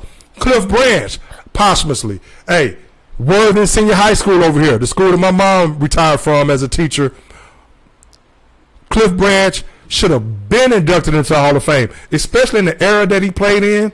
If you're going to induct Lynn Swann and John Stallworth, how can you not induct Cliff Branch? But they did. I think his sister gave a great speech. I like what she was able to do. 3-time All-Pro, 3-time Super Bowl champ, 4-time Pro Bowler. Should have been in the Hall of Fame. Should have been there. Dominant. I mean, you're talking about a deep threat. He's one of the first guys to really truly take the top off of a defense for those great Raiders teams and Kenny Stabler and John Madden and all those teams. So, hey, I mean, the 70s and 80s in 1974 had over 1,092 yards. So, hey, congratulations to Houston's very own Cliff Branch and all those other Hall of Fame inductees as well. I don't think I missed anyone. I really don't think I missed anyone. Hey, but like I said, next week, of course, it'll still be preseason, and we'll talk more NFL. We'll break down more teams and the outlook. We'll go each division and maybe just choose some teams, talk about the Chargers, talk about the Vikings, talk about the Tampa Bay. I mean, whoever you want to talk about. We'll do that more next week. We're getting back into the fold. So, hey, look forward to it. The NFL season is vastly approaching. Of course, college football is vastly approaching. We're going to go watch some baseball right now. Verlander's about to deal, so we'll see if the Astros can right the ship from last night since everybody want Dusty fired. Hey, Eddie, so you ready to rock and roll? Oh, I guarantee Good to see you, my man. Tonight. JV does not go down with the L. He's almost impossible to beat this season, and all they need to do is Astros put up 3. JV brings it home with an 8-inning performance, backed up by Stanek and with a Presley. Real quick, Presley. Mm-hmm. He just has a few of those outings, man, where he's not pristine. And he didn't pitch last night, so it should be fresh. We're used to having a pristine Presley. He's had several outings where he's given up some runs. So hopefully he can work out the kinks. But it would be nice to see 8 innings out of Verlander and then it really would. Either Stanek or Presley to come and slam the door shut. Hey, totally agree. As I comb my hair to get out of here, hey, we're going to get out of here. It's been fun as always. This court is adjourned. Ruth, legends live and let live. Later.